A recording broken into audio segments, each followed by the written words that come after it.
This conference will now be recorded.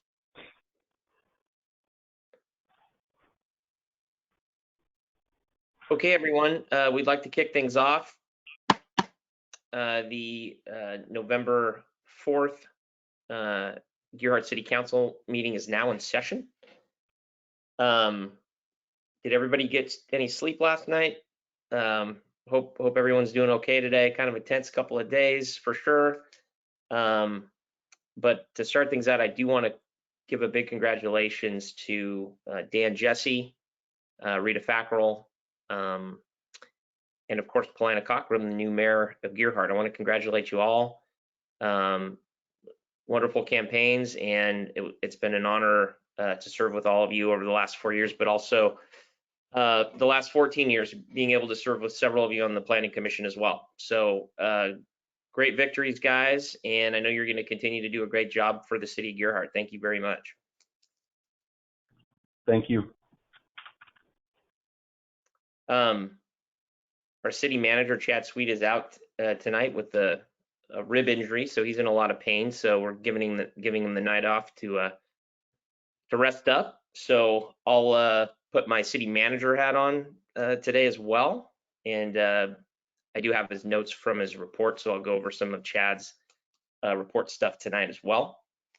I want to remind anyone that would like to speak during our visitor section can go ahead and email me at mayorbrown@cityofgearhart.com, and I'll make sure that you've got an opportunity to speak during our 3-minute visitor section.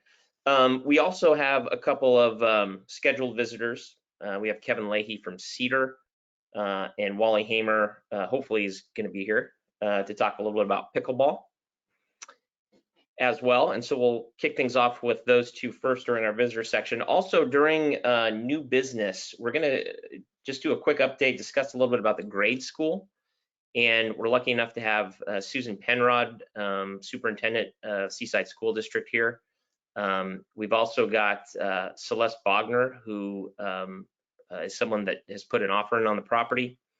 And I understand there's another offer on the property from Bob Morey again. So if Bob is here tonight and does want to speak, we'd be welcome to have you all speak during the discussion of the Gearhart Grade School, and love to hear what your ideas are. So we've got that coming up under new business, and we've got our normal visitor section before that. So again, if you do want to speak during the regular visitor section, just write me at mayorbrown@citygearhart.com. I'll make sure that we've got a spot for you. So to start things out, does anyone have a declaration of any conflict of interest at this time? No. No. I will not participate in the CERT discussion. Okay, great. And I just want everyone to be aware that I am on the Cedar board as the mayor of Gearhart. All the mayors of Gearhart, or at least the last couple, have been on the Cedar board. Polina will most likely be on it starting next month. So as we discuss some of the Cedar stuff, I don't see any conflict at all, but I just want to make you all aware that I am on the board for a little while anyway. Okay, we have approval of minutes from our regular meeting, October 7th, 2020. Do I hear a motion to approve or change those minutes?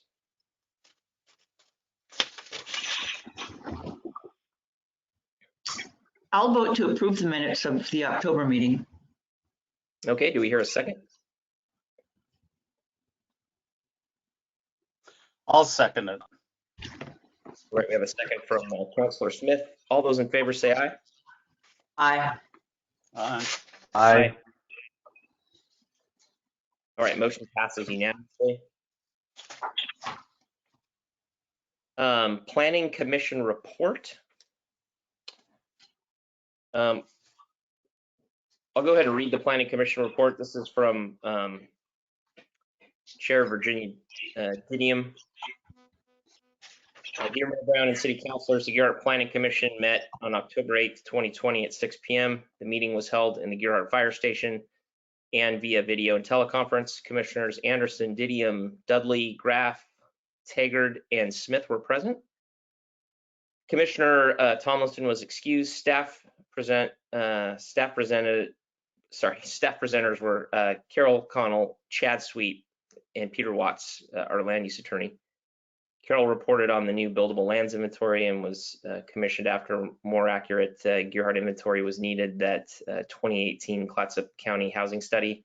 Chad reported on the deployment of Gearhart firefighters to fires outside of Clatsop County, recommendations from the Oregon Solutions Elk study, progress on the Ridge Path, particularly Duncan's Crossing, the October 15th Great Shakeout, the Emergency Cash Containers Project, and the work of the Parks Master Plan Committee. Public hearing on the C1 zone text amendments, number 19-003 ZTA was held. There were no proponents that spoke. Several opponents spoke. The opponents were asked to submit by November 1st a 2-page document signed by business and landowners in C1 zone, clarifying what they would like to see in the C1 zone that is in line with the comprehensive plan. The public hearing will be continued on November 12th. There was no unfinished new business. The meeting was adjourned at approximately 7:50 p.m. Any comments or questions on the Planning Commission report?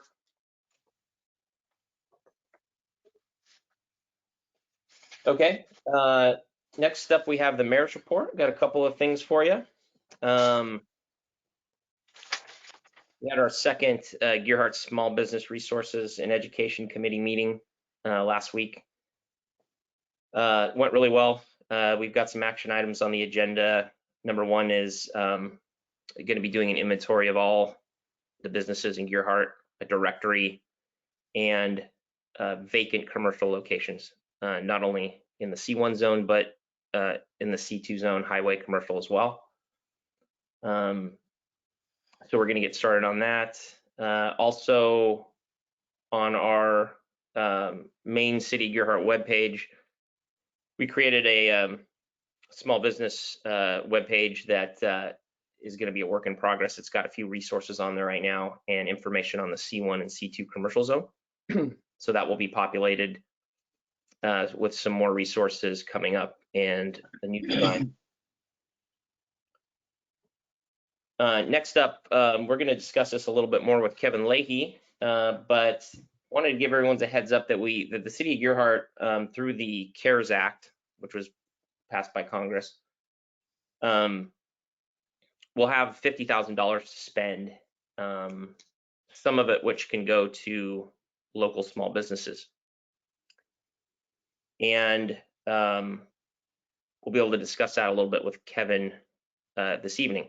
And Kevin's has been working with other cities to help facilitate the funding through CEDAR. So an example would be we could use part of this money for the city.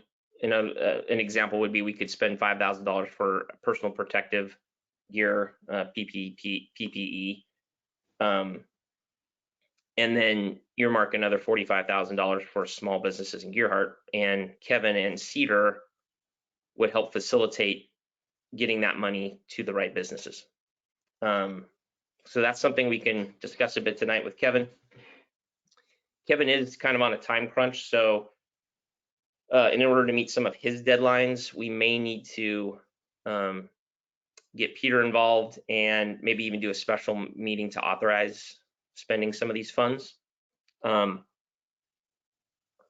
think if we don't spend it, we lose it. So we have a deadline where we need to spend it, and CEDAR's got a deadline when they can use it, and I think they've got a gap right now. So talk to Kevin about that a little bit more.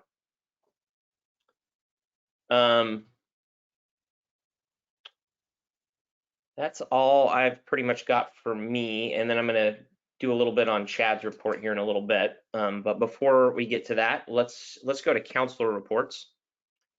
And why don't we start out with the mayor-elect, Paulina Cockrell.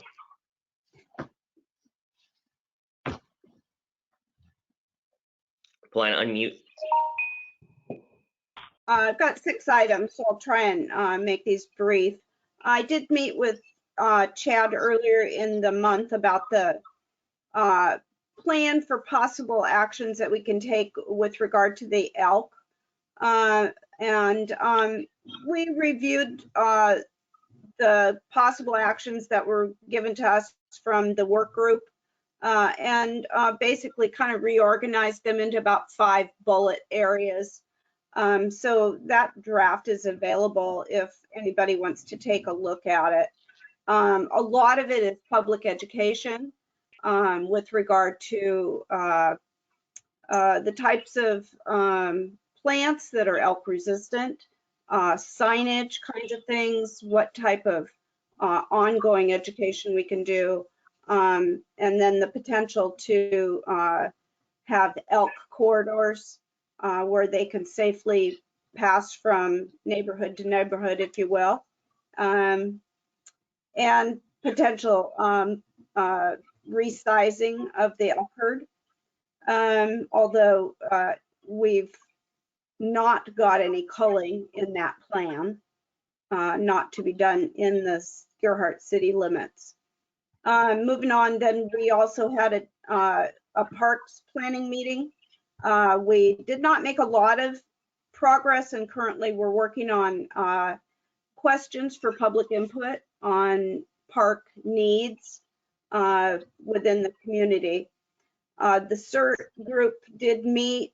We worked up a training calendar for the next 6 months or so, and also have approved, I think it's on the agenda, the potential to purchase a new ham radio for the EOC for Gerhardt. A couple other projects that I've just spent some time on, trying to put some thoughts together on the issue of Gerhardt needing possibly its own zip code. I know people talk from time to time about that we did have our own zip code at one day, and I spent some time with Karen developing a list of some of the issues that come up for Gerhardt residents with regard to the post office. Albeit this might not be the right time. It's just something I'm working on, trying to gather some thoughts. There is the ability to get your own zip code, both for population and also if there are problems delivering the mail, which is more what our problem is. Still been trying to wrap my arms around the ownership of some of the ball fields where the school is located, and I know we can talk about that a little bit later. I have some specifics from one of the Gerhardt historians. And finally, just wanted to report from Carol Connell. She mentioned at the Trails Committee that the highway improvement planning has been funded by ODOT, and that I believe there's a kickoff meeting that's scheduled for later this week or early next week, although I'm not sure who all the attendees are on that. That's all I have. Thank you, Mary-Luc Polana-Cockrum. Next up, we have Rita Fackrell. Hey, I've been researching a lot of ordinances from other cities about how they maintain their old growth trees. And right now, I don't even think that's something that I'm ready to talk about, maybe with the Parks Committee. And I've been researching heritage trees. The city of Seaside has a tree board, which is kind of a funny name. But I'll come back to the city and the Parks Committee when I've got more information. I'm done. All right, thanks, Rita. Next up, we have Carrie Smith. I have nothing at this time. Thanks, Carrie. Next up, we have Councilor Jesse. I have nothing at this point either. Okay, great. Thanks, guys. Okay, next up, we have city officers report. Got some of the reports there in our packet. Gail, do you have anything to add as city treasurer? All right, we'll take that as a no. And we do have the monthly financial statement in the packet as well. So thank you, Gail, for preparing that for us every month. Next up, we have our city attorney, Peter Watts. Yeah, and since PPE has been, or the federal funds have been mentioned, we are on a very tight timeline. The funds have to be spent by December 31st of this year. I've helped multiple cities in one county navigate that process, and there is some federal guidance on how the funds can be used. There's not a ton of federal guidance, and what is out there, some of it's a bit ambiguous. So where I'm seeing cities and then the county spending the money that very clearly is legal and wouldn't require clawback are, as the mayor noted, personal protective equipment. Another safe harbor is communications, communications equipment. I think there's been, a realization from the federal government that in-person meetings are no longer as feasible as they were, and so they've allowed the upgrading of technology so that those meetings can be better broadcast and there can be more public participation in them. That's something, of course, that you could consider. And then another, as Mayor mentioned, was the small business grant program. And it sounds like you have folks that understand how to administer that program and can kind of get through that grant process. If necessary, I can kind of share the application criteria that we've used in other jurisdictions that seems to have worked pretty well. Again, really tight timeline on these funds, and how many businesses have applied for grants has really varied from jurisdiction to jurisdiction. Initially, I had expected there would be very high demand, and we just have not seen the level of demand that I think that we would have anticipated. In those other jurisdictions, that doesn't mean that there wouldn't be that sort of demand in Gearhart. So I would just suggest kind of, a plan A, a plan B, and a plan C, because what we wouldn't want is to not be able to spend the money before the end of the year, at which point we would have to return it. I staffed, as it was mentioned, I staffed the Planning Commission meeting, and I will be staffing the next Planning Commission meeting in person, so it was good to get back to Gearhart.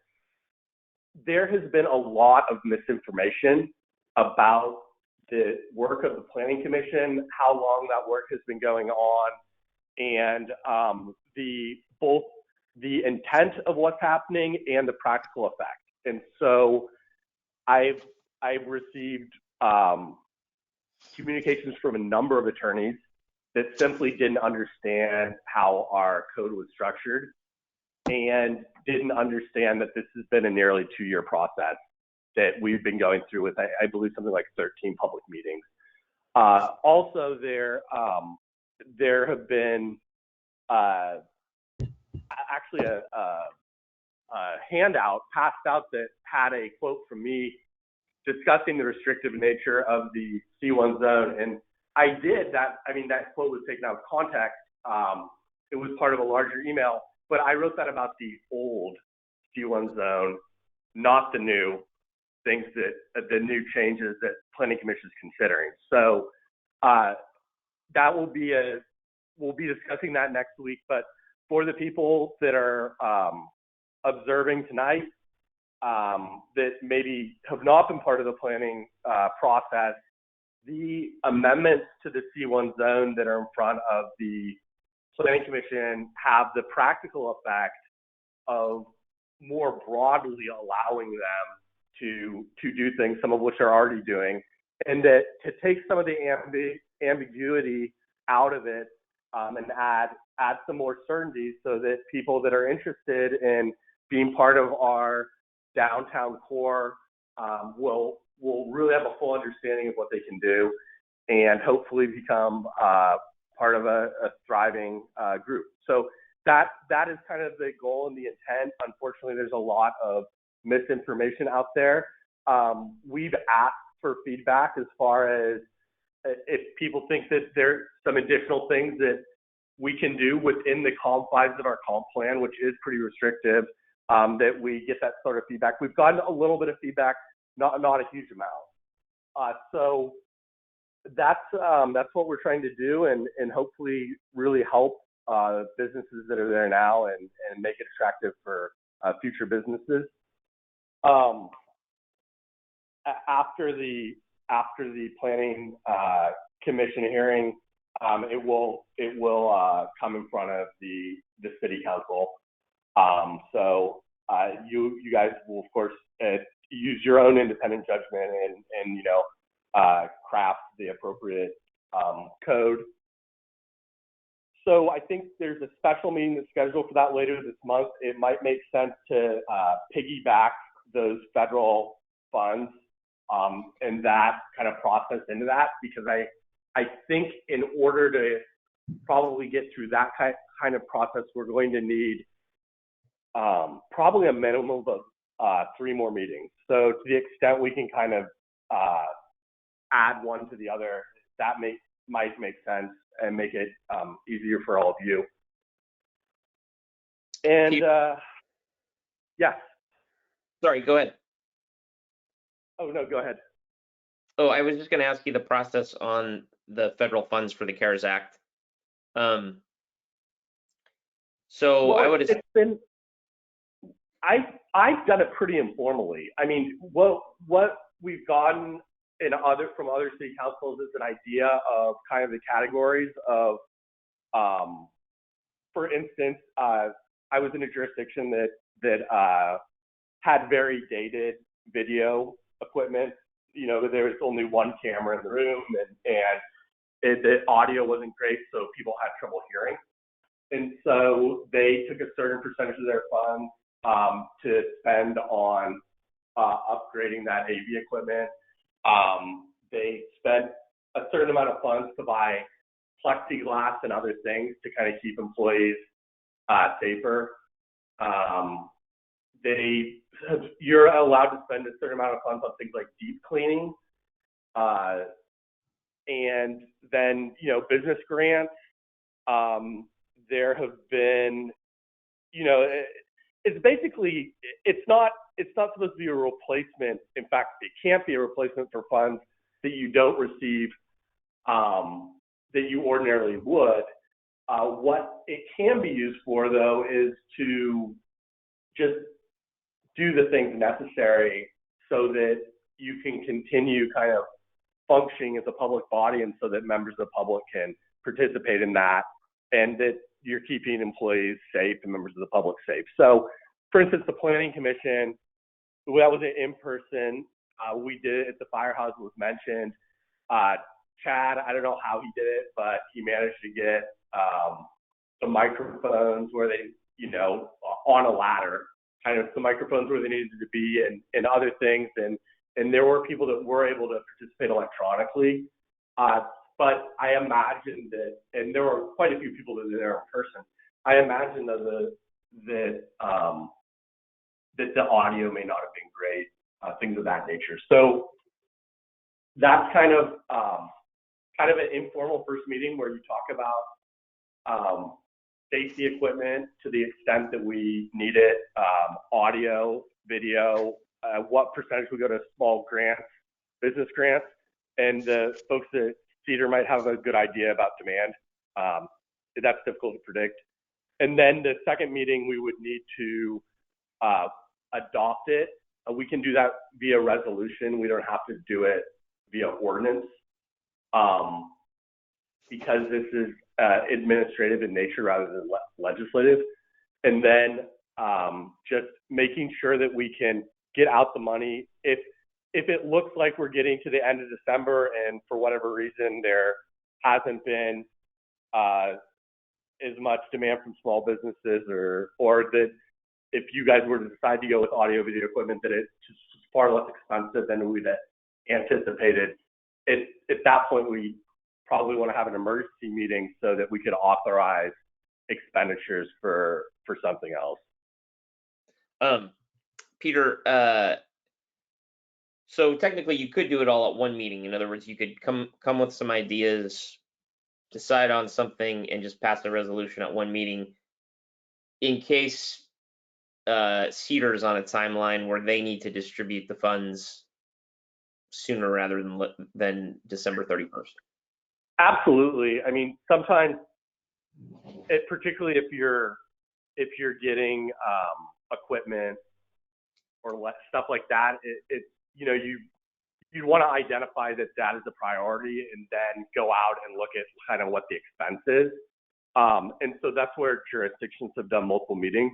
If you know that you're going to do X amount of dollars for grants with Cedar and they know they need to, this is the timeline to get it out, then that certainly could be done at that first meeting. And then the other things, there could be, it just depends. I mean, you guys know that you're on the clock and you all probably have ideas of how funds could be spent in order to better keep folks safe or better allow public participation. So it's possible that you come with just a range of, I looked into that sort of video audio equipment and I got, a few quotes, and this is the range that it's in, it's $7,000 to $10,000 or it's $3,000 to $5,000 or whatever the expense is. But things like, because there's spacing, if and when in-person meetings happen again, requirements that, it might not be possible to use one central microphone and recording device anymore. It might require microphones for each person. And so it's just kind of sorting through things like that. As far as the Cedar portion goes, once you guys decide on a number, if in fact you decide that's the appropriate way to spend it, then yeah, that can be done at one meeting. Okay, cool. Thanks, Peter. Any questions real quick for Peter? Okay.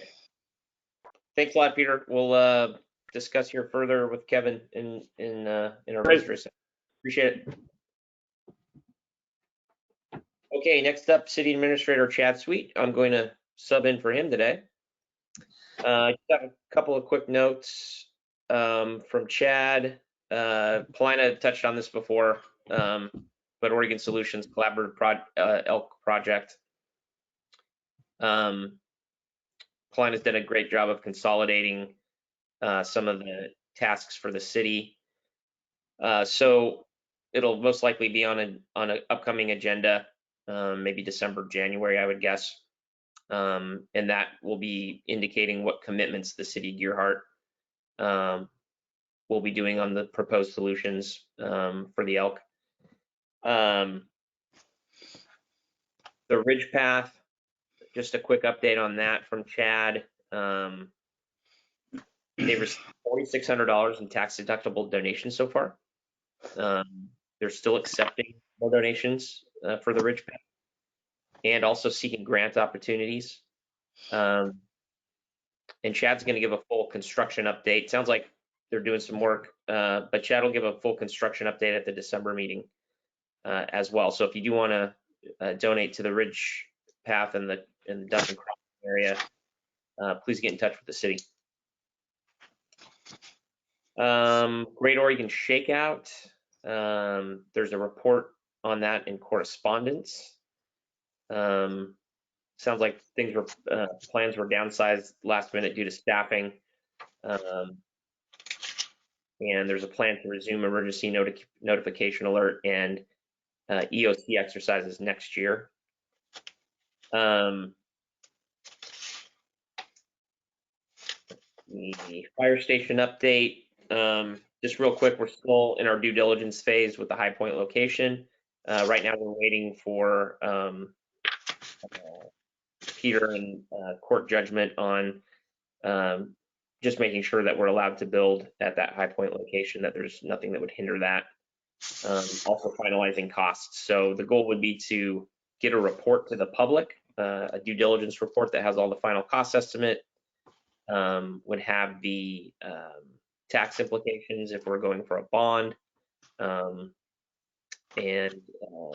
all the other pertinent information that we're trying to gather seismic wise and everything else foundation wise, and get a report to the public and to the council, and hopefully do another public feedback period by doing another survey with all of the finalized information, and see if it's something that the public would support. Real quick, employee handbook. Line has been doing some great work on an employee handbook, but I think there's a few tasks that Chad is working on as well, and sounds like should be able to get a final product hopefully by next month sometime. Is that correct, Polina? Timeline wise? I have not had any discussions with Chad about that for several weeks. Okay. So hard to put a timeline on that. Got it. So we'll work on that. Grant update, 2020 State Homeland Security Program. Still waiting on the agreement for that, likely sometime this month. Chad wanted to, Chad's the elections official as well in Gearhart. So he did want to make an official elections announcement, welcoming obviously re-election of Rita Fackrell and Dan Jesse. Congratulations. And then also Plana Cochran as mayor. So next meeting, the council will actually be appointing a replacement for Plana Cochran, who will be moving from city councilor to mayor. So ready for that, Plana? First duty. I believe you also have 2 planning commissioners to appoint at the next meeting as well. This has already been covered, but just a reminder about the C1 zone public hearing continuance, which is 6 p.m. on Thursday, November 12th. Great news, the city of Gearhart won a gold safety award from the League of Oregon Cities and our CIS insurance services. It's pretty cool.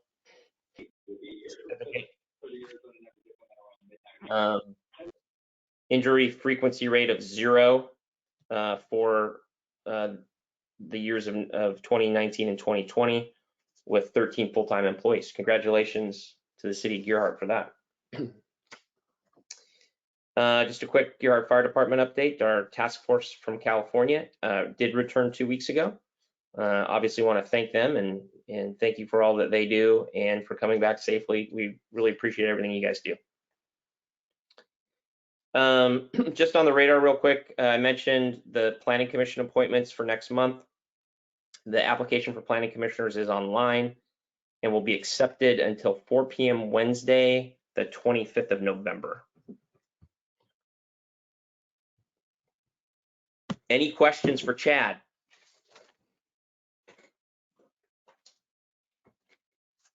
Okay.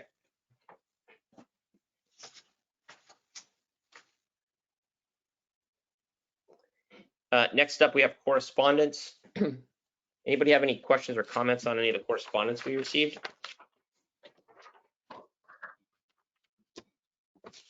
Looks like we had some elk feedback.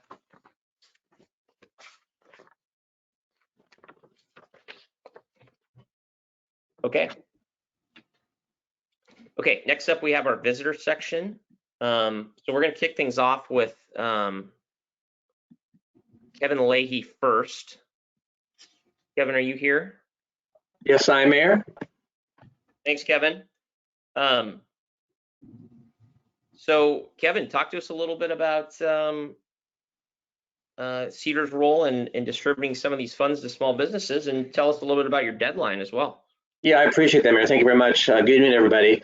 So Cedar has been contracted through COLPAC, which is the Economic Development District for our region and other counties, to be the, we basically are managing the funds coming from Business Oregon, from the state of Oregon, and this is CARES Act money that's been coming through as a pass-through over the last few months. Cedar has managed this from the very beginning for all of Clatsop County. We've had a couple rounds earlier that we ended up allocating for 77 applicants, $242,000. And as Mayor Brown knows, being on the Cedar board, there was restrictions on those initial grants. Businesses that had received CARES Act funding, EIDL or PPP, for example, dollar for dollar, there was a reduction against the dollars they would have received. So it was a little difficult, but we were still able to, again, get out 77 applicants throughout the entire county for $242,000. The round that I'm going to talk about briefly this evening is this most recent round. And I know Attorney Peter mentioned about jurisdictions not having applications, et cetera. I can tell you that on this most recent round in Clatsop County, we had 212 businesses that applied for $1,167,000 in grant funds. It was a record in a good way that we really push hard for our Clatsop County businesses. And where we're at is originally the e-board, and I work very close with Senator Johnson. She's on the e-board and trying to get as much dollars as we can have allocated for our region. The initial dollar amount that was allocated through Business Oregon for our region, which is Clatsop, Columbia, Tillamook, and Western Washington County, was $500,000. And it was like, you know, candidly, I'd say a joke. But ultimately, we all worked real hard, and we were able to get the allocation from Business Oregon up to $1,750,000. That's where we sit today with Business Oregon. As I stated, we have 212 businesses that applied with $1,167,000. The entire region, the 3.5 county region, the dollar amount requested was about $2.4 million. So we were 50% of the ask in our county. And where we're at right now, and the reason I'm coming before council and everybody this evening, is as of today, we have roughly between $140,000 and a $200,000 shortfall of funding the 212 businesses that have applied. What we did today, like Mayor Brown said, we're all under a time crunch. We actually did a random selection today for the funding that we knew that we had. And we, by the way, we had it audited. We had Mary MacArthur, the retired director from Colpac, zoom in and observe the process. Meyer Freeman is our Cedar grant manager. And by the way, Debbie Eddy is our bookkeeper for Cedar and has been for many, many years. And we left on the table 40 businesses that did not get funded because obviously you can't fund without the money. And so I've been reaching out to each of the cities and Clatsop County to see if there's CARES Act funding that's available for us to use for our small businesses. And for example, the city of Astoria City Council voted Monday night to approve $40,000.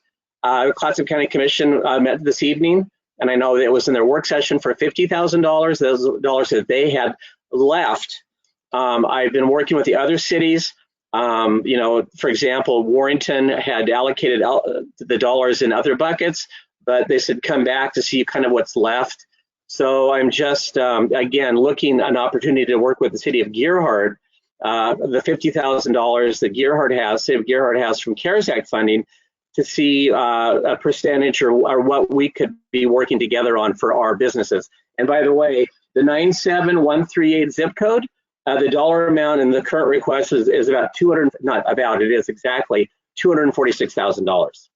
So we're looking to support, and we also are working, like, for example, with the city of Astoria, the 97103 zip code, we're funding those dollars from that. So we're being very strategic so that we're being responsive to the councils, the commissions, our citizens, et cetera.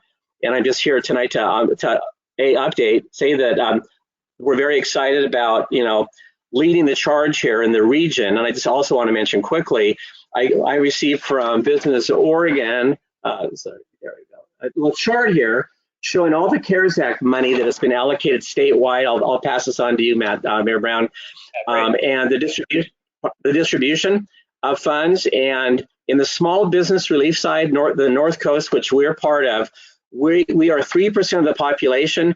We've received 10% of the allocation thus far. So the second highest in the state. But again, we have a great need. We know that with our businesses. But it continues to be a very, very difficult time, and we know that these grants can serve our business as well. So I'm happy to answer any questions or any other clarifications that the council needs from me. Kevin, I just have a quick question for you. Yeah. If we earmark a certain amount for you guys to distribute, do we have any say in what businesses those go to, or if we want to specifically get those to Your Heart businesses or anything like that, or how have you dealt with that? Exactly, Matt. We could do that. I was working with Meyer Freeman earlier today, and we have a list of the Your Heart businesses by address, but also like Paulina said, we have issues with PO boxes and things. So yes, most definitely we can work with you on Your Heart businesses. Absolutely. Great. So I got Yeah. Go ahead. you don't have like any applications that have been received from Gerhardt businesses at this time? Yes, we do, Paulina. Yes, what this is, these are where we're at right now. We had a deadline of about a week and a half ago for this most recent one I'm talking about. So we're sitting on those applications, including what I just described for 97138 and the Gerhardt businesses. That's a very good question. I was asked if we could reopen it for new applications, but because we're overspent so much, I said no, unless there's other funding forthcoming, but I don't see that coming down the road. That's got to be something from the state, and that's a whole separate conversation that I'm not aware if we're going to be getting more or not. But these are applications. We've marketed the hell out of this through the media. I think RJ's on here. I mean, through the Signal. I mean, emails. Chamber meetings, etc. So these are applications that we're sitting on currently. That we have 41 businesses. By the way, we're going to be telling them tomorrow that they did not get funded, and again, that was in the contract about the random part of this, but that we're working to close the gap. And also, it's a very clean process, the application process. Myers done a great job. It's online. It's also available in Spanish. I'm saying on the prior applications. And we also modeled after I worked with the city of Seaside many months ago with a grant program that the city of Seaside had done, and it kind of worked on those regulations. And Matt knows that Cedar, we were the guide for the city of Seaside to go through and select these businesses. In this case, these are businesses already applied. It's different, and we have these dollars, and we're just hoping that we can close this gap down to zero for all of our businesses in Clatsop County. Great. Carrie, did you have a question? When did these funds become available to the city of Gerhardt? I can't speak to the city part of that. I've been working with the funds through Business Oregon, and I know that working with the county and the cities, Carrie, that's an answer that I'd have to defer back to the city. So we'd have to wait for Chad then. Okay. Yeah, Thank I you. would say as the process, because I think we're still technically acquiring or we're waiting for something. So let's check with Peter and Chad at our next meeting for sure. Yeah. Kevin, real quick too, what's the timeline for you? In other words, if we want to get a meeting together where we can kind of go over what some things that we might need it for the city, and then try to get you a dollar amount firmly, what would be a good time frame for you? Because we could technically do a special meeting, or we could put this on our agenda for the council's December 2nd council meeting as well, to give a more obviously a firm answer. What would work for you guys? Well, we on the Business Oregon funds that I've been working with outside of the CARES Act for the cities and the county, we have a November 16th deadline. And with that deadline, we're all, and again, working through the process, because every application is vetted by Meyer, and then we submit it to the state, and then the employer has to submit a W-9. There's a process, but we want to work because we know how big the need is, so we can turn it around pretty quickly. But I would respectfully ask if it could be moved up sooner than later, in terms of in the middle of November. We're telling the businesses tomorrow that didn't get it. It isn't like you didn't get it and you're not going to get it. So I would say that my hope, Matt, would be that we could get a check out to the remaining businesses as we come up with the remainder dollars, hopefully before Thanksgiving would be my request. Okay. Okay, great. Any other questions for Kevin?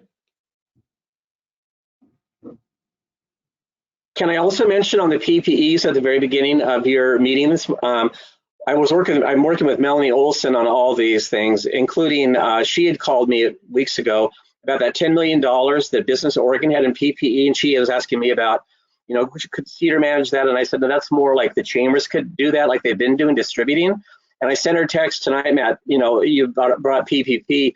If the city of Gerhardt is in specific need, I know that there was separate funding available that's coming to our chambers and things. And I'm asking Melanie, I guess it kind of comes down to what is the need for the city of Gerhardt? Masks, gloves, is it more extensive than that? But I'm sure that can be handled from the funding that's already been allocated. Like, let's say the Seaside Chamber is going to be doling it out, whatever. I'm happy to connect on that on behalf of the city.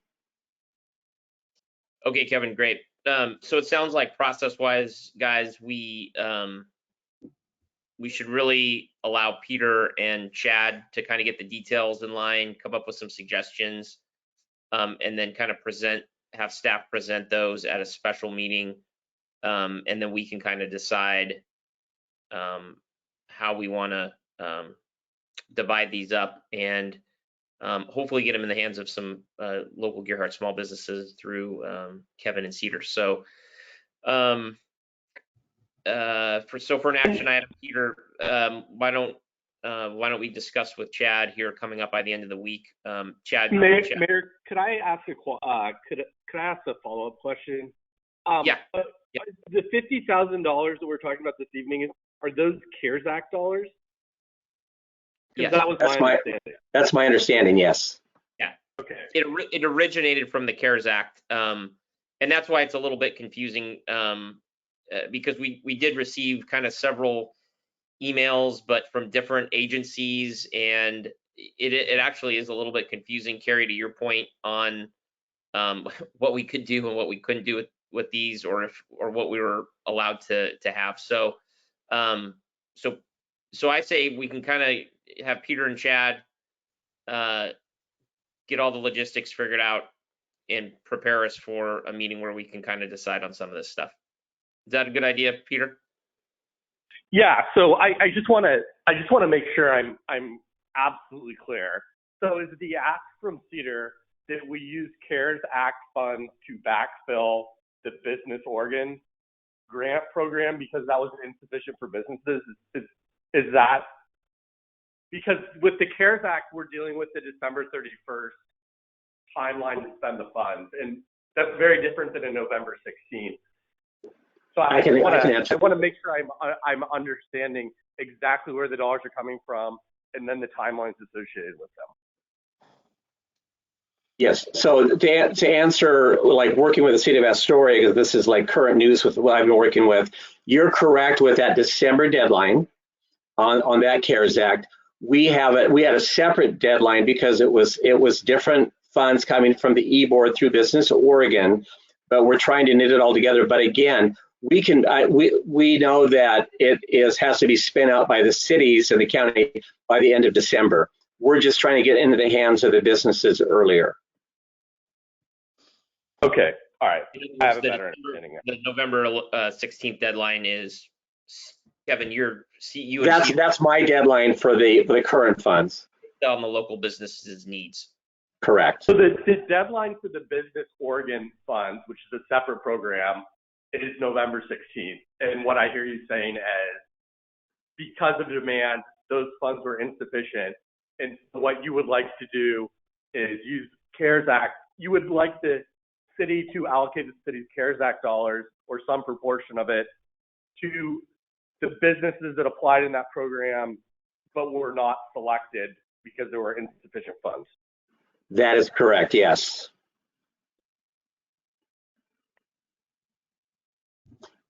Cool. And then also, I'll send you a text. Melanie just responded exactly what's available in PPE. Would that be okay, or email you, or okay? Thank you.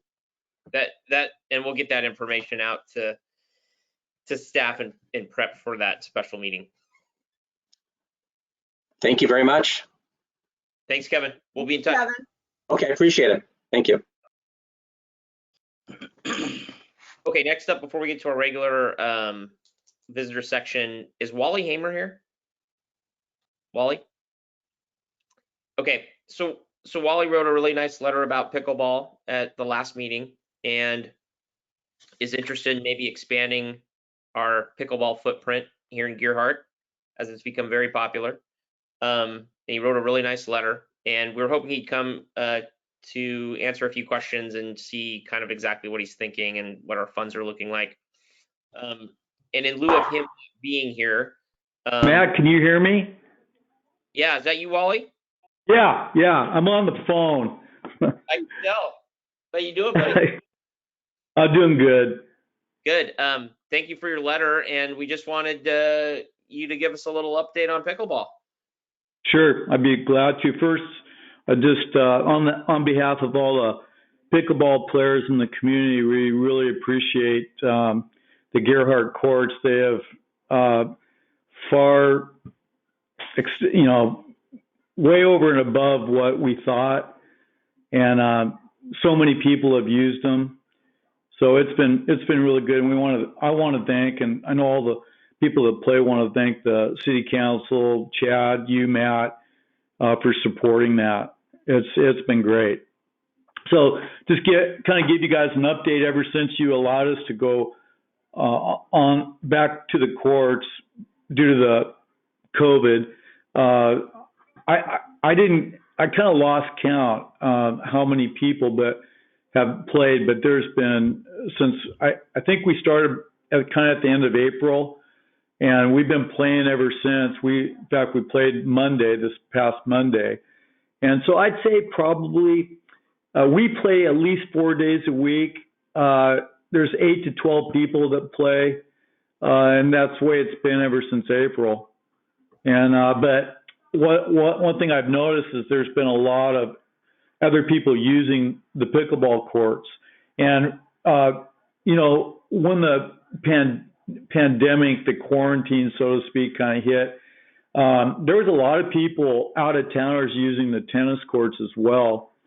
So I'd say pickleball and tennis were pretty equal through probably the end of June. But after that, it's been mainly pickleball people have been playing.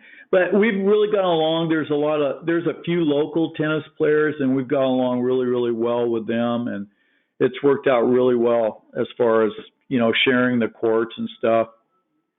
So my proposal tonight to you guys is if you'd consider striping and the other 2 courts on the west side and buying 2 more nets.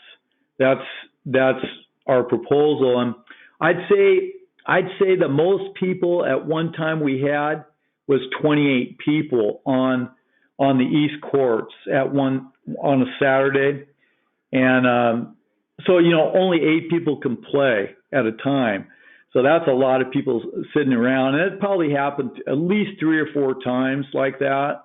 Maybe not quite 28 people, but in the 20s. So when that happens, when that many people show up at the same time, it really makes it difficult for everybody to have that opportunity to play. So that's why I'm coming to you guys to consider that. I think there's money left over from our first initial time. So again, I hope there wouldn't be any, you guys, the city wouldn't have to put in any money, or maybe a little bit or whatever, but I think there is some money left over from the donations the first time. So, it's just been an extremely positive form of exercise for a lot of people in our community. And we just want to keep that going. And we want to work with the tennis community and work with all the people that are playing pickleball and keep enjoying it. So that's why I thought I'd come to you and see what you guys think. Thanks, Wally. I was able to talk to Chad and city staff the other day after the last meeting where you wrote your nice letter, and Chad said that he can figure out what's left in the fund, and then also get an updated price quote from the person that did the lines. And Yeah. that all officially on the agenda for the next meeting where the council could vote on it if that's something that the council wants to do. All righty. That sounds great. Cool. And we'll have Chad kind of get in touch with you too, just to make sure you guys are on the same page and everything else. Did any of the councilors have any questions for Wally at all? I do. Hi, Wally. This is Rita Fackrell. At the last Hey, Rita. time, hi, Wally. The last time that you came before the city council, you mentioned how few pickleball courts that there were in this county. Since that Yeah. meeting, have any more come up? Have Seaside given any, or has anybody come up with any more pickleball courts? No, I do know that Nehalem, the city of Nehalem, built 4 brand new courts. Yeah, they're 4 dedicated pickleball courts for their community. But other than that, no, there's none. And you know, the Gerhardt courts are they're the best. And but there's no other courts around that I'm aware of, or we'd be there. But it's so nice for us because we live so close and works out really nice. So this is Rita again. So you haven't heard any complaints from the tennis players about the lines on their courts? I haven't at all. And you know, there's a group of local players that play a lot, and a lot of times sometimes they're playing when we're playing pickleball, you know, and stuff. So, but you know, I think that's a fair question, Rita, and that's a question that, you know, maybe, I don't know, to ask tennis players if that bothers them. I mean, the locals, the people that come from out of town, I don't think they care. They don't care, you know, one way or the other. And but I think it's mainly the folks that play, you know, that are locals that play. But I never heard any complaints myself. But All right, thank you, Wally. thanks, Rita. Any other questions for Wally? No, Mayor, but I would like to have this put on the agenda for next month. Okay, great. And we'll coordinate with city staff to get another price quote and stuff so that you guys are all able to make an informed decision at the next meeting. Thank you.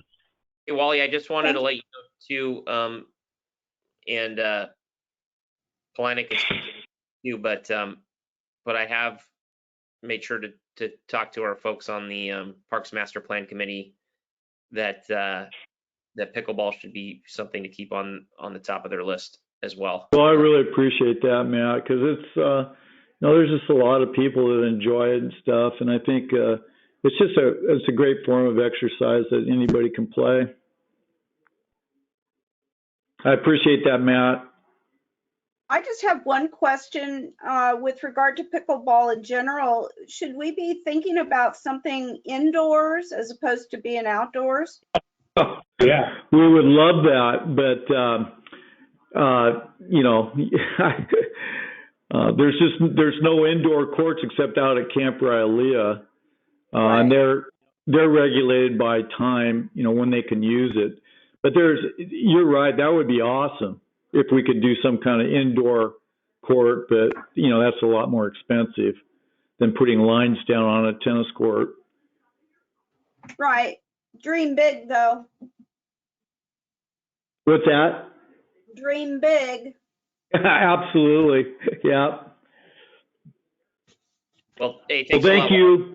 as usual, and please don't hesitate to attend one of the Parks Master Plans Committee too, because I know that they're excited to talk about pickleball and a lot of other stuff too. So we'd love to hear your feedback on that. All right. Thanks, Matt. Thanks, Wally. All right. See ya. Yep. Okay. So next up, we have our regular visitor section. This is a 3-minute visitor section. I just asked that those that want to speak, just please say your name and your address for the record as well. And so far, I've just got one sign up that emailed me, and that is Tom Tees. Where are you, Tom? I am here. Go for Can it. you hear me? Good. Yep. It's about pickleball court. I don't know if I really should be saying anything, being I don't play either, but I have seen the pickleball players, and it does look like fun. No, my only concern is if we. Your address. Can you give your address? 292 Woodland Avenue, Gerhart. Thank you. My only concern is if we put pickleball lines over on the tennis court side and say they have 25 players playing pickleball, how long would it take for a tennis player to get on to play tennis if you had to wait that big of a line to play? That would be my only concern. Maybe something we could do would be to make the pickleball court side permanent. Instead of having it tennis and pickleball, have it nothing but pickleball and the other side be tennis. That's all I have to say. Thanks, Tom. Yeah. Yeah, that was something actually that was discussed last time. So definitely an ongoing conversation for sure. That's everybody that I have signed up officially. Would anyone like to speak for our 3-minute section that didn't sign up? Okay. All right, thank you, everyone. All right, so next up we have ordinances and resolutions. And first one up is Resolution 952, which is Hazard Mitigation Funds Transfer. I'll give you a brief synopsis. At the July City Council meeting, staff requested up to $22,000 from the Hazard Mitigation Fund to finish purchasing specified grant-funded items for the mass care cash. The fund will be replenished through grant funds awarded from FEMA through OEM's State Homeland Security Program. The request was approved, the items purchased, and reimbursement from the state is on the way. In order to replenish the $21,662 in hazard mitigation funds, a budget category transfer needs to be done via the attached resolution number 952. Our council options are to resolve to transfer the funds and grant funding from the general fund to the hazard mitigation fund, as specified in the attached resolution upon deposit of reimbursement funds, or we can do nothing. Staff recommends the council resolve to transfer the funds as described in resolution 952. Do we hear a motion, or do we want to discuss further? Well, I'll make a motion. I move that the council resolve to transfer the funds as described in resolution 952. I'll second it. We have we have a motion from Councilor Smith and a second from Councilor Fackrell. Any discussion? Okay, all those in favor say aye. Aye. Aye. Anyone opposed? Okay, motion passes unanimously. Resolution 952, whereas the city of Gearhart shall receive $21,660 from State Homeland Security Program for deposit in the general fund miscellaneous income, and whereas the city of Gearhart Hazard Mitigation Fund requires $21,660 in reimbursement state grant funded expenditures. Now therefore be it resolved by the City Council of the City of Gearhart that $21,660 from the general fund miscellaneous income shall be transferred to the Hazard Mitigation Fund upon final deposit. Thanks, guys.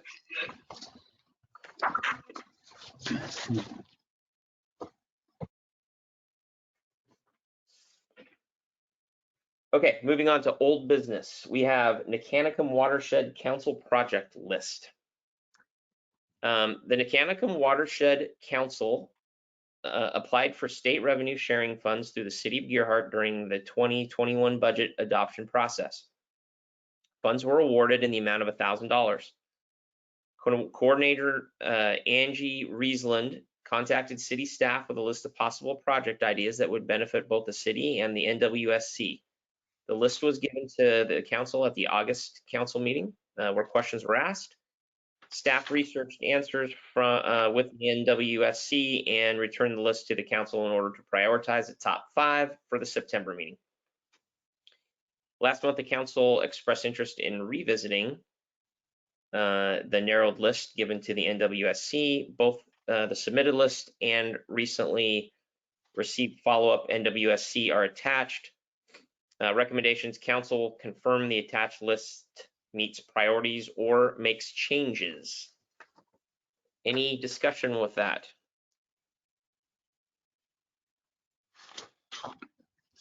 Matt, this is Rita.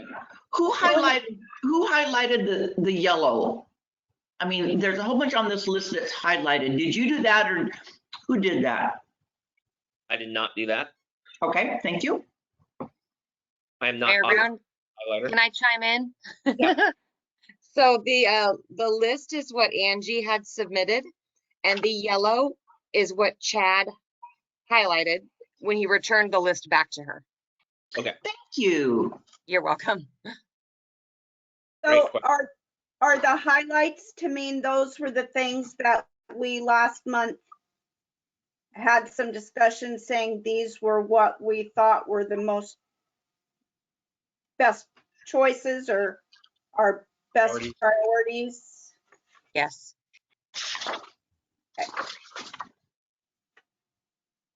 Well, I just think the old list and the highlighted items make a lot more sense to me than the new report. I had a little bit of trouble understanding some of the acronyms, the IPM plan that's almost finished. I wasn't sure what that was. And the first one just seems a little more straightforward. Okay. Any other comments supporting that? Well, this is Rita, and I was all about the bees, and I'm really sad that Chad didn't highlight the pollinator habitat projects, because that's where my vote would go. I would second that. Well, thank you, Counselor. I think it's a pretty important thing too. It's all about the bees. Yeah. Without them, we're in trouble. Right. Obviously, I do understand the invasive species part, but I think we're already working on that. Riparian vegetation restoration.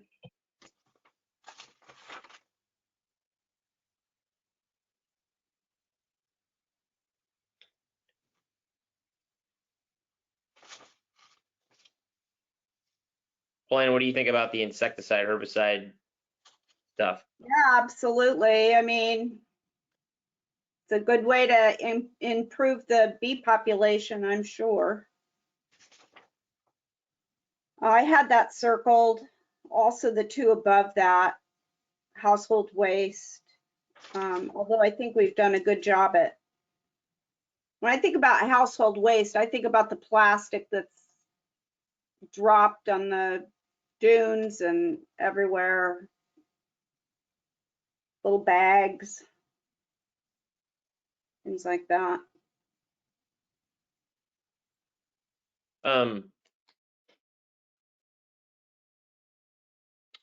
So it sounds like a neat kind of we want to make a hybrid priority list here. Mr. Mayor, Yep. I believe that the items that Chad highlighted are things that the city is currently doing. So, because these have both been, he's had me look at kind of some state statutes as far as regulation of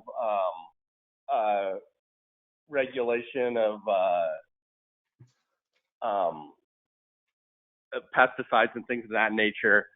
So I don't know for sure that that's why these are highlighted, but I think that I suspect that's the reason. Prior to this grant, he's discussed both these items with me. So that doesn't mean that you guys couldn't choose a different priority. You certainly could. I just wanted to shed some light on why some might be highlighted and others might not be. Well, I mean, I would definitely be good if we want to put bees up there. Well, reducing water usage, it's another great idea. Mr. Mayor, also, as a golf course owner, can you specify about how much fertilizer that is probably used on golf courses here in Gerhart? I know you don't own anyone in Gerhart, but can you specify that? I mean, it's tough for me to give you an amount.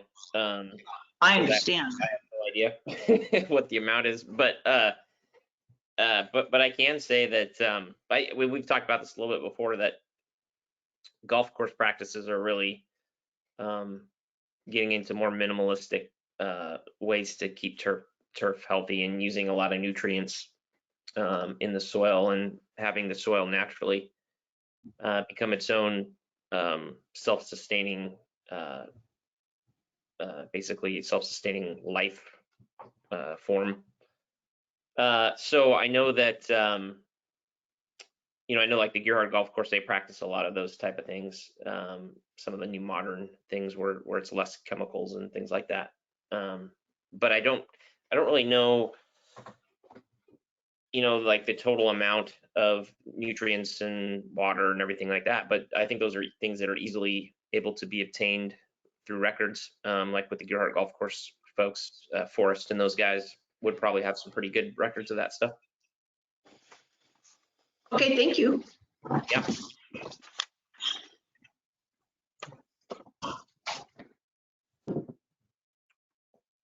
Well, can we table this for a month until we can get a little more of a report from Chad on? Yeah, and why don't we do this? Are there two counselors that want to kind of take this on and kind of redo the priority list, sitting down with Chad, and then present it at the next meeting for tweaks, changes?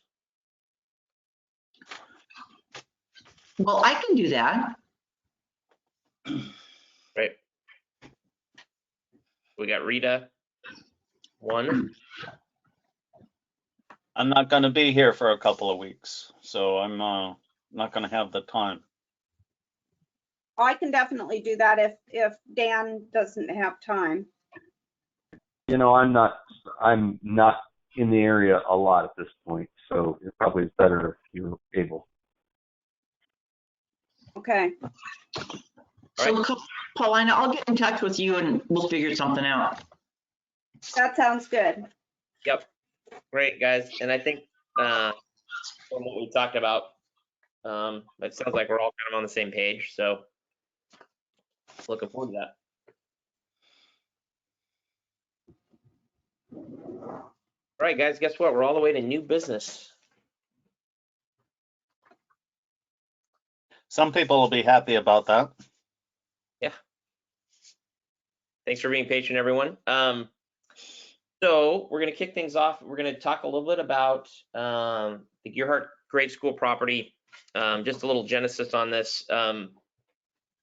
Obviously, we've heard a lot of things and a lot of speculation and about the grade school property. So we do have some folks here that can enlighten us a little bit. Just a couple things. We've talked to different people. Cities talked to different people. We sat down with Sheila and the district, kind of when things started to get rolling, and just obviously talked a little bit about what the process is of looking for a buyer for the property, and just getting a little background on that. Talked about a little bit if the city would be interested. There are counselors that have publicly said, it might be something interesting to do. However, any purchase with the city of Gerhart over $100,000 would have to go to a vote. And obviously we've been working on a fire station and trying to get a bond together for a fire station. So it hasn't been a huge priority right now, but obviously there is interest. I think our first meeting with Sheila, we said, hey, if you guys want to donate the property to the city, we'd love to have it. But obviously, you are looking to market it and sell it and to get some revenue back from that, which we totally understand. And it sounds like we've had some folks interested. And just from the latest news articles, there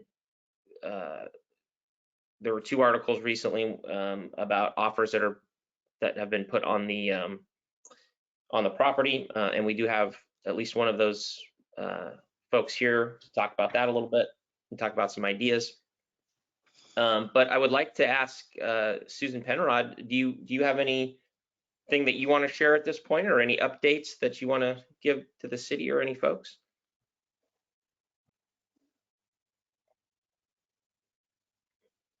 Hi, Mayor. I didn't want to, I mean, I actually came to the meeting today as a Gerhart resident, so, but I Put you on the spot. You don't have to comment if you don't want, but I just wanted to give you a crack at it if there's anything you do want to talk about, for sure. Sure, I did. I know that the Bodners and Mr. Maury were here planned, so I will defer to them first, and then if there's any more questions, I'm happy to share after them. Great, thank you very much, Susan. So I was able to talk to Celeste Bogner today, and she's here with her husband Jeff, and they have met with the city before, and they wanted to just talk a little bit about what their ideas are for the school, and talk a little bit about that process. So I'd love to turn it over to Celeste and Jeff. Okay, I think I unmuted us. Is that right? Unmuted. Very good. Okay. So we'll do some quick introductions and just tell you a little bit about our ideas around this. So my name is Celeste Tui Bodner. I grew up here. I actually attended Gerhart Grade School and Broadway Middle School before my family moved to Portland. And my family's owned property in this area for about 75 years. And currently I run a nonprofit organization called Foster Club, which is the national network for young people in foster care. But our national headquarters are here in Seaside currently. So, and I'll let Jeff introduce himself. Hi, I'm Jeff Bodner. Excuse me. I'm a general contractor. I've been a contractor for almost 30 years. I grew up in Beaverton until I met Celeste in 1986. We went to high school together, and we started coming to the beach. She's had a family beach house in Seaside since I've known her. So I've been in this area for many, many years, and raised our daughter here, our son. And I, like I say, I work all around Clatsop County. So we thought we would bring our concept to the City Council. So thank you, Matt, for giving us some time to do that. Mostly we wanted to bring our concept here because we've been in negotiations with the Seaside School District. We're not quite sure where that stands, so we might have some indication about that tonight. But mostly we wanted to provide visibility to what our plan is, and answer any questions or accept feedback about what our plan is. And we're also mostly interested as long-term community members. We're interested in pursuing a plan, but only if it sort of fits within what Gerhart wants. And so we've been sort of tracking what people are saying. And so just wanted to give you a brief update about what our plan is. So our proposed project would be a project that would repurpose and revitalize the actual school building. We envision it as sort of a community hub for arts and cultural activity, and as a community gathering space, and maybe as a place for philanthropic organizations such as Foster Club, the organization I run. We currently have office space in Seaside. We have about 5,000 square feet of office space in Seaside, and also lease space for intern housing. We bring about 24 interns to the area each year. And so we would use the space for that purpose, and potentially we would envision sharing the space maybe with some other philanthropic organizations.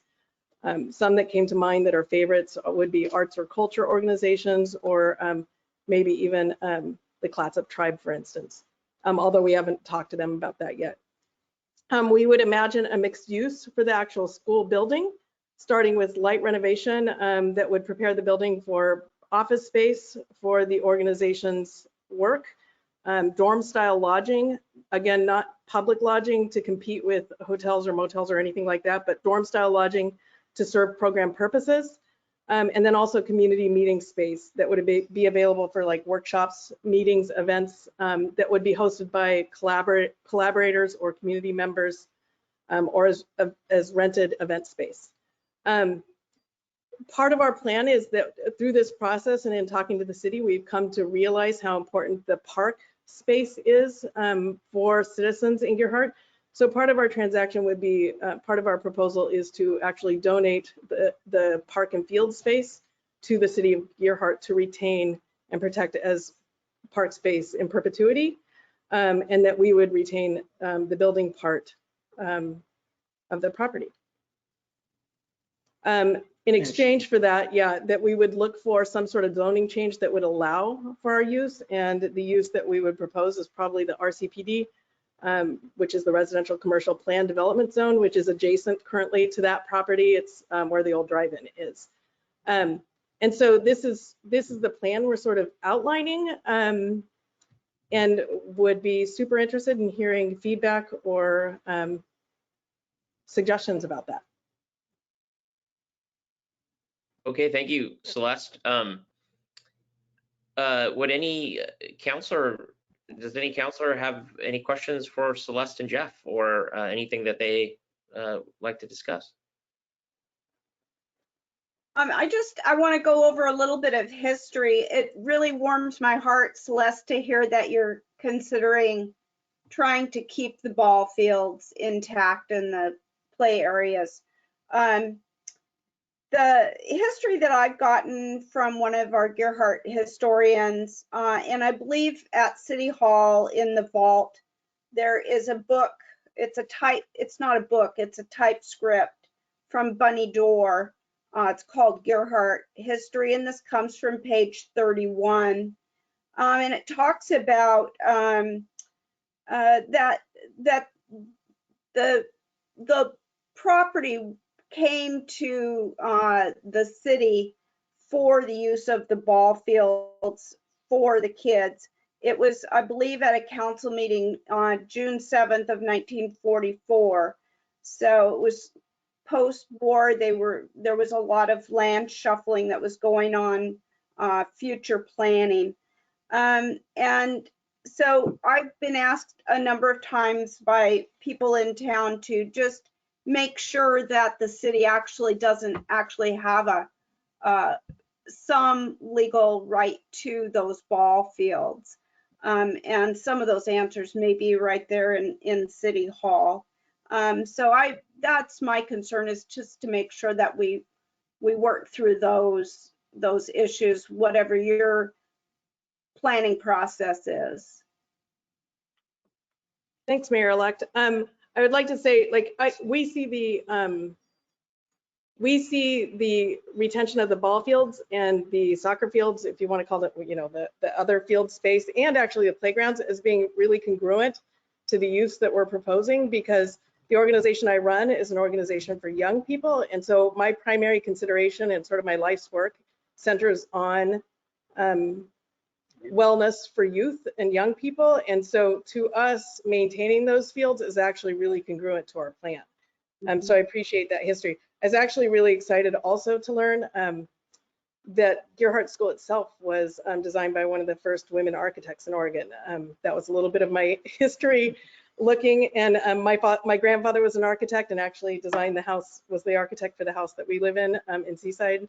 And so I'm a little bit of a history buff too. So I appreciate that history piece.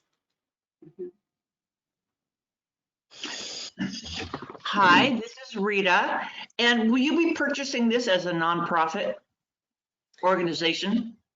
So we're not decided necessarily about that. I think the proposal that we put in is that Jeff and I would purchase as individuals at this point. I can't actually tie my nonprofit to a purchase without board approval. And so I would have to do that. So probably the way that we would do it is do some sort of, that it would probably be a private purchase with a lease agreement back to the organization. And of course, I have a board of directors that is spread across the country, and so it would have to have their approval. It just so happens that our organization has lost our internship housing space as of December this year. So we will no longer have our internship housing space. So our board is going to have to, we're going to have to make some decisions about leasing new space for our internship housing anyways. And so how would you financially maintain the upkeep and the ongoing expenses of your project? So currently, my nonprofit lease, so we currently have an office space that we lease that still has about a year and a half left on its lease in Seaside on G and Holiday. That lease amount is about $40,000 a year. In addition to that, we lease housing at about $30,000 a year. So Foster Club leases alone could contribute a large portion to the maintenance of the building, but we would assume that part of the building would also earn revenue through reserved space for the community meeting buildings. We actually think it could be used. One of the pieces that that Foster Club often leases out is we lease retreat space for youth camps. So for instance, we've been down at Camp Magruder, we've rented at Cedar Springs, places across Oregon, and we rent those retreat sites for youth programs about 3 times per year. And each time we lease those spaces, we spend about between $15,000 and $20,000. So would it be a profit-making venture then? Yes, for my husband and myself, if as a private venture, Jeff and I would be purchasing and hopefully making a profit. I mean, it's sort of an untested piece because we don't quite know what kind of revenue the property could produce for that type of purpose. But yes, that would be the idea. Thank you. Sure. Thanks, Rita. Any other questions for Celeste and Jeff? I don't have a question, but I would like to see this discussion continue. Absolutely. Okay. Any other questions or discussion on for Celeste and Jeff? Okay. So is Bob Morey here? And Bob, would you like to talk about the school property at all?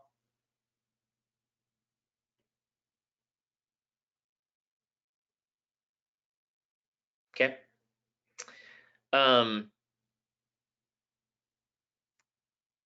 Any other discussion just in general about the school property or thoughts from counselors at all?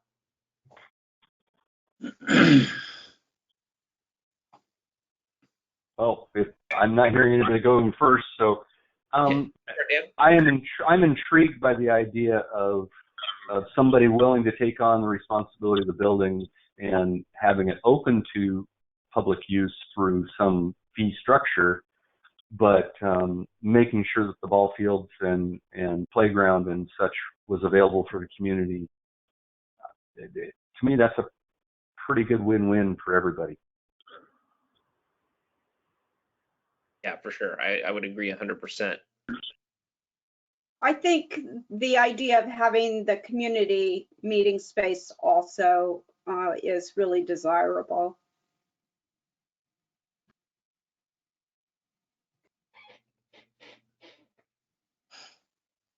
Those are both good points.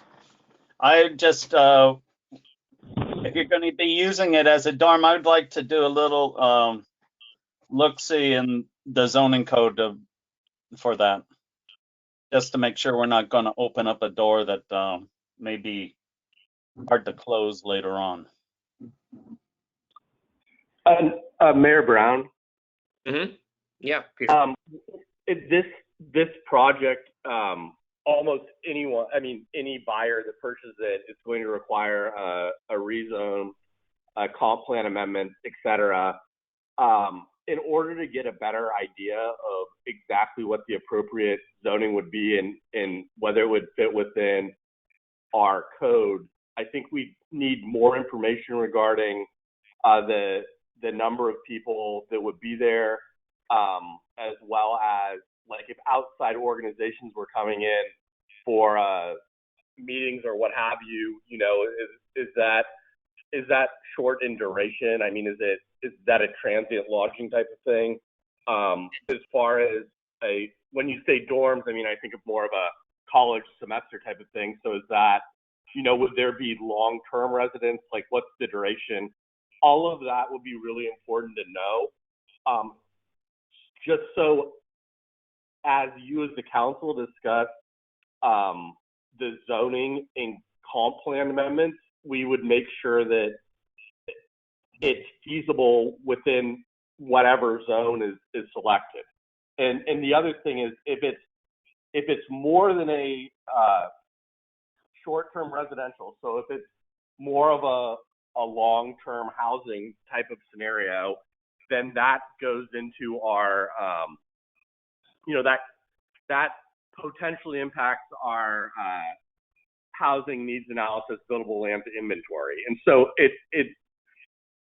I understand this is just a concept, but as specific of information as we can get at this time, that would aid us, because there going to need to be a lot of conversations with DLCD staff, just if you guys want, regardless of, you know, if this zoning is going to change, particularly if there's a residential component, we would just need as much detail as possible.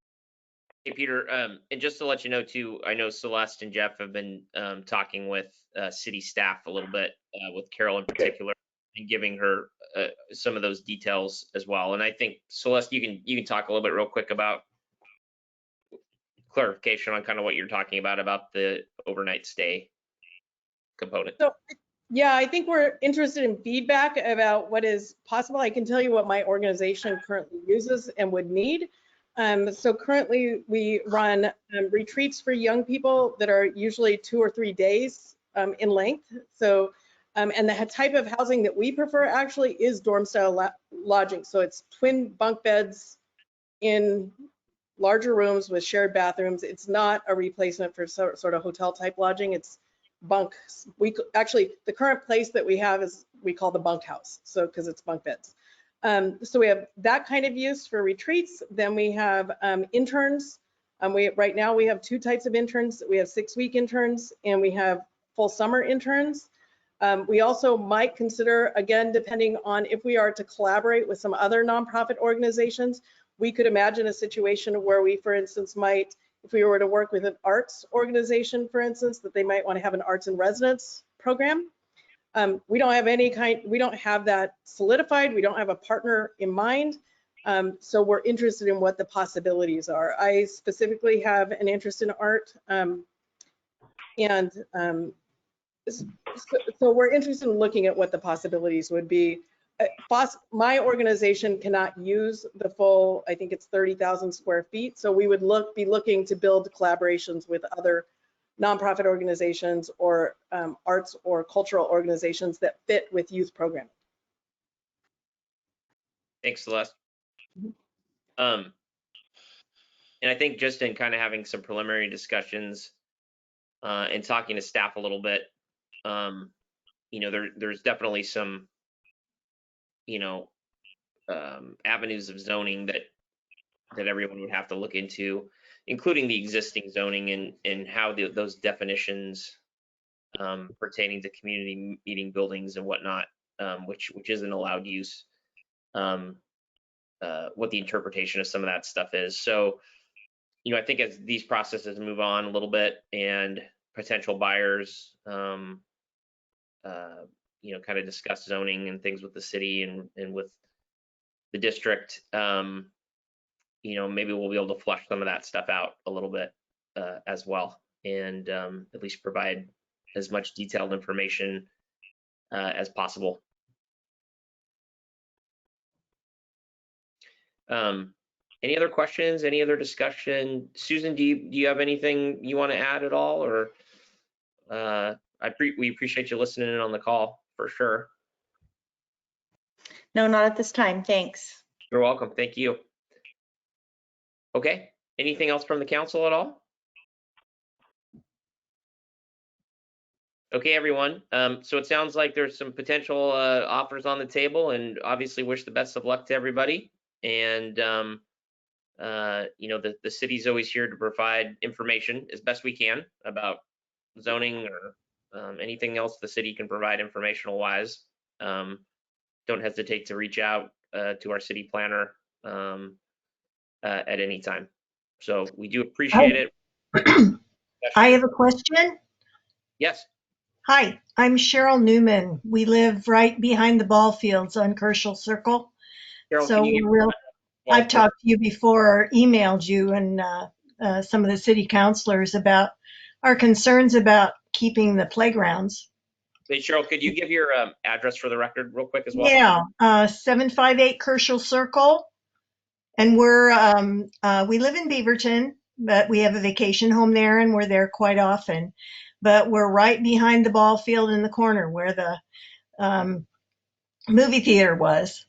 So we and our grandchildren enjoy the school property and enjoy the playgrounds.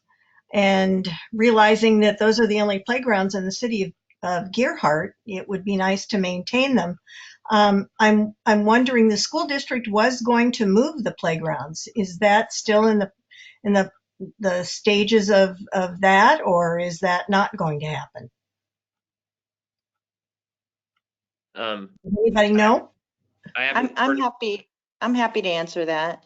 Yes. Yeah, We are moving some of the playground equipment up that was purchased by our Gerhart PTO. We're moving it up to 3 or 4 pieces up to the new construction, Pacific Ridge Elementary, but it would be up to a new buyer to decide what they would do with that.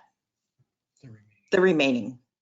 Oh, okay. And is it part of the new playground? Some of the equipment that's going up that's going to be moved then? Because there's the older playground with the stagecoach, and then there's the new playground that was built, what, 2 or 3 years ago? Yes, the newer playground equipment is moving up to Pacific Ridge Elementary. And as I said, a new buyer would decide what they would do with the older playground equipment. Oh, okay, okay. Well, that's another consideration that's leaving us with a very minimal playground area in Gerhart. So I've been concerned about the parks programs, trying to work on that too. But I think that's a very under-emphasized use of land in Gerhart. I think it would be really nice. There's a lot of little kids that come and use the school, and to have most of it go away would be a shame. So I would like to see that, something with that happen. More equipment or something in that respect. Great. Thanks, Cheryl. We appreciate the comments as usual. Okay. Great. Thank you, everybody. Mr. Mayor, may I make a comment? Yeah, go ahead, Dan. And this is pointed towards the school district and, the representative here, superintendent, I believe. As the person who was integral in actually placing the concrete for most of the new equipment that went in, I'm going to say 3 to 4 years ago, I hope that somebody has really considered a plan as to how they're going to deal with that, trying to move it without destroying the equipment, because I am concerned, as I've expressed in many of our meetings, that the volume of concrete that was placed to bring that equipment into use will be extremely difficult to extract out of the ground without absolutely destroying that equipment. So just FYI. We have a professional company moving the playground equipment. Okay. Thank you for asking. You're welcome. Thanks, guys. Okay, we got to move on to the next, but we appreciate the conversation. Celeste, Jeff, thanks again for being here. Susan, thanks for adding some knowledge as well, and we appreciate it. And best of luck to everybody moving forward. We'll definitely keep in touch and keep us abreast of what's going on for sure. Thanks, guys. Okay, new business. We're gonna look at request for funds for CERT ham radios.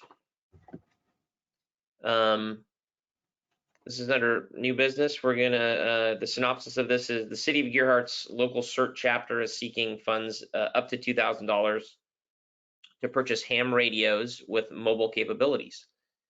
CERT was awarded $3,000 in 2021 state revenue sharing. Our council options tonight would be to make a motion to approve the request for $2,000, deny the request, or do nothing. Staff recommendations are some further research may need to be done on invoices coded to the CERT fund. So take that for what that's worth. But does anybody have any idea what direction we want to go on that? So if we do this, why can't we just wait until we have our special meeting and decide what to do with that $50,000 and buy the ham radios with that money? Has anyone given that any thought? And we could upgrade the handhelds at the same time. I mean, if we're going for PPEs, right, and they've bought audio equipment, why couldn't we buy the radio and handhelds that would increase our capabilities in that area? I want to just break in here and just make a few clarifications. I'm going to abstain from any vote, but I'll just hold it up. This is the, try and get in front of it. That's all the specs for the radio, and it's one radio. One of the ham members, Carl Anderson, he did all the work on this. This is to upgrade the base radio that's in City Hall. It's not for handhelds at this time. The $1,600 approximately that is in the specs here that I have. What it does is it does upgrade our antenna a bit. It makes it 5 foot or possibly 10, depending on final decisions. It improves the tripod or the antenna just to hold it upright on the ceiling.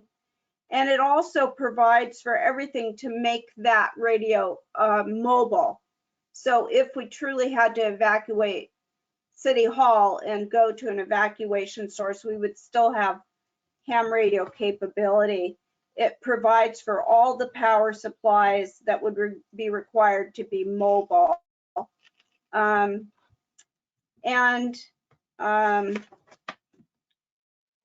Just the other things that you might need if you are doing a lot of ham communications and messaging, like, you know, I think there's a clock, a lamp, a 12 volt to USB, some other connectability type of items. So I just wanted to explain that. And Carl did a stellar job in putting this together. Great, thanks, Polina. What do y'all think about while some further research is being done, put it on the agenda for the special meeting to discuss the funding if we want to use some of those funds for that? I'm all for that. Or do you want to just go for it now? Dan, how do you feel about it?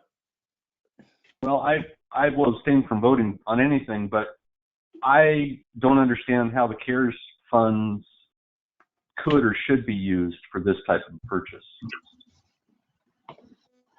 I would want to make sure that clarification was made through council that that would be a legal act, because I don't see how that fits into what they're wanting us to spend the CARES Act funds on. Yeah, and we can ask. Mayor Brown, I would want to take another look at this. I think that there are arguments that could be made that this fits within the purview because COVID is a disaster and this is disaster related. But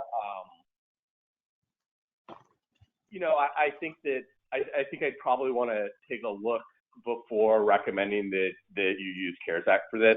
That's not to say you couldn't. It's just I want to be able to fully be able to brief you on, you know, the legal risk. Yeah, and Polina, can you explain to me? It says CERT was awarded $3,000 in state revenue sharing. So would this come out of the $3,000 that we were already awarded? Well, right. The CERT team has, it's been 2,000 in the past, and I think he bumped it up to 3,000 this year. I look at those funds not for building up our cash or for projects like this. This is not for the CERT. This is for hazard mitigation. It's a hazard mitigation project. And it should probably be coming out of the hazard mitigation funds.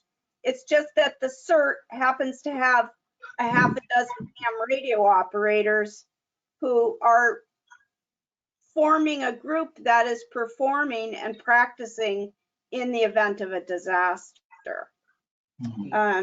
And the reason why we're doing it is because the people who are more into ham radios than I am tell me that the one we have currently in City Hall is outdated. And when I tried to use it during a trial, I couldn't make it work. So that's kind of where that is in my mind. So what would be your preference, Polina, to do to operate fund-wise right now? If I could interject for a second, Matt, I make a motion that we approve the request for $2,000. All right. We have a motion on the table by Councilor Smith. Do I hear a second? I'll second it. All right. Second by Councilor Fackrell. Any discussion? Okay.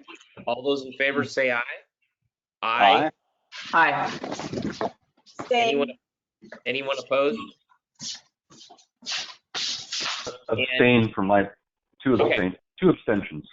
Abstains. Polina and Dan have abstained, and we have yay for Councilor Smith, Mayor Brown, and Councilor Fackrell. Motion passes.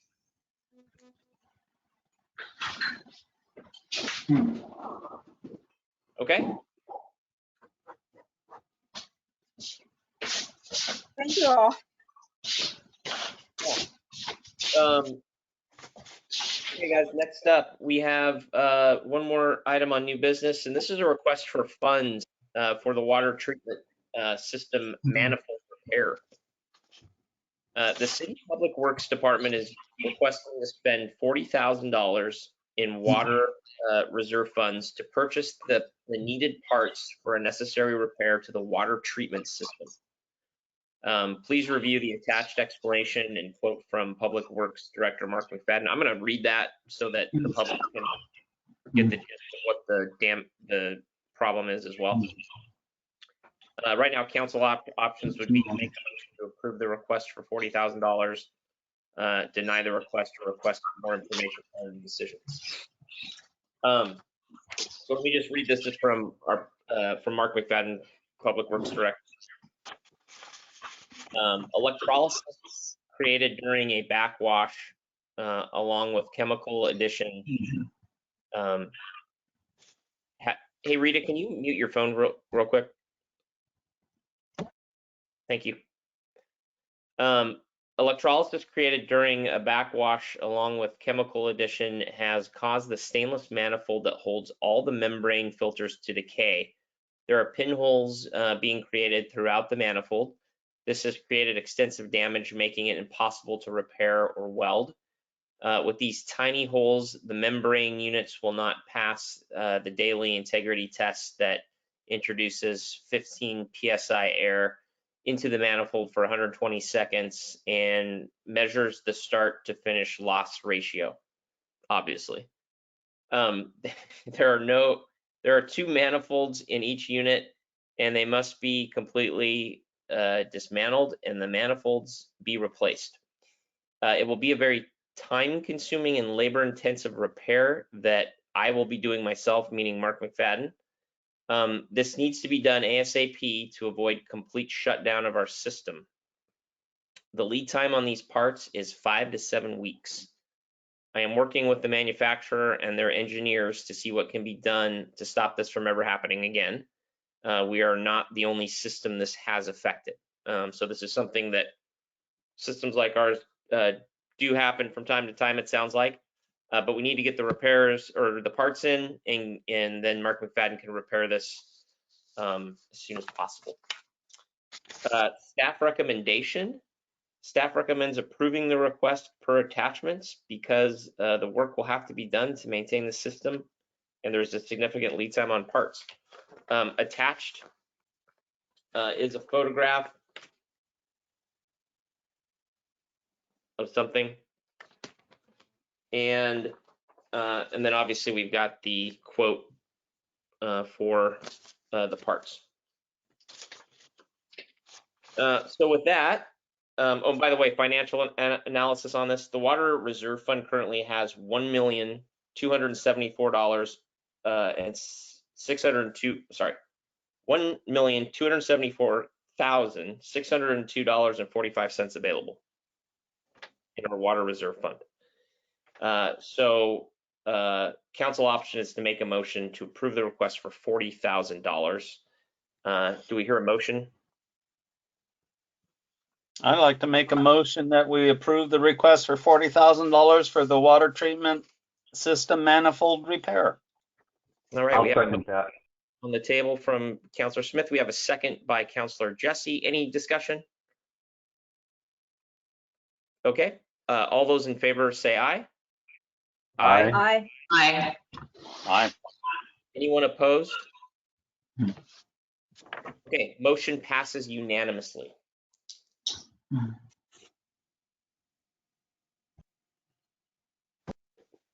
right, folks, we're done with new business. Now we're going on to council concerns, almost at the end of the meeting. Let's start with Councillor Jesse. I have nothing. All right, thank you, Dan. Councillor Smith. The only concern I have is that we stay in the loop with the school property somehow, and with our due diligence on that, possibly get the playground for part of our parks. Yeah, absolutely. Thank you, Councillor Smith. Anything else? No. Okay, Councillor Fackrell. Hey, I have a few things. So, Mayor Brown, is this your last city council meeting? It's my last regular official city council meeting.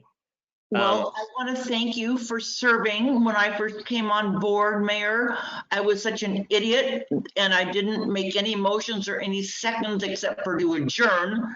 And you treated me with respect, and I appreciate that. So thank you so much for serving as our mayor. Thank you so much. And I wish to say congratulations to Paulina, and Councillor Jesse for winning. And my last thing is, besides me, have you had any other people complain about the rabid free-range beavers that are chopping down my laurel?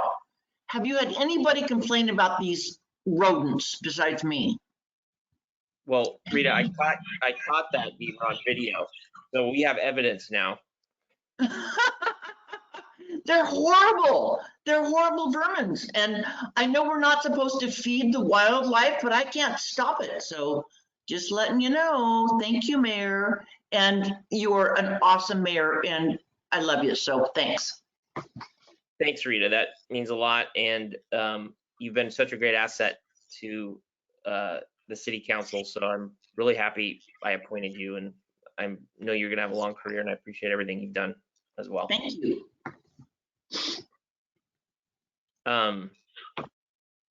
Okay, Mayor-elect Cockrum. I think I've voiced all my concerns for the evening. Okay, thank you. I don't have any concerns. I once again just want to thank everybody. It's been an honor serving with everybody. I do have a couple meetings left, special meetings, so I think we've got a public hearing coming up in a couple weeks, and then possibly another special meeting as well to discuss some of these CEDAR funds and the business funds. So I'm excited for that. My last day as mayor will be officially December 1st, and then Paulina will be sworn in on December 2nd. So you're not going to open the meeting on December 2nd? I'm not. I'll be there for moral support, though, in the audience, possibly. Okay. And Well, will that swearing in be virtual? I don't know. We'll have to figure that out for sure. I don't know if we've ever virtually sworn in someone before. A lot of new stuff this year, guys, that we're trying. So, hey, thank you, everybody. You've all been great, and I'll see you in a couple weeks as well. Everybody be well. Yes. Okay.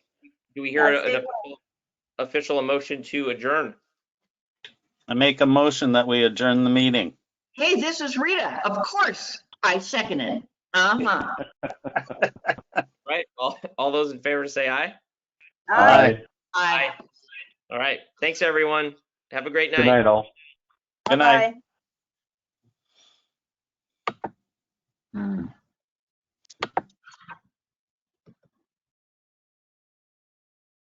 Thanks, Christy.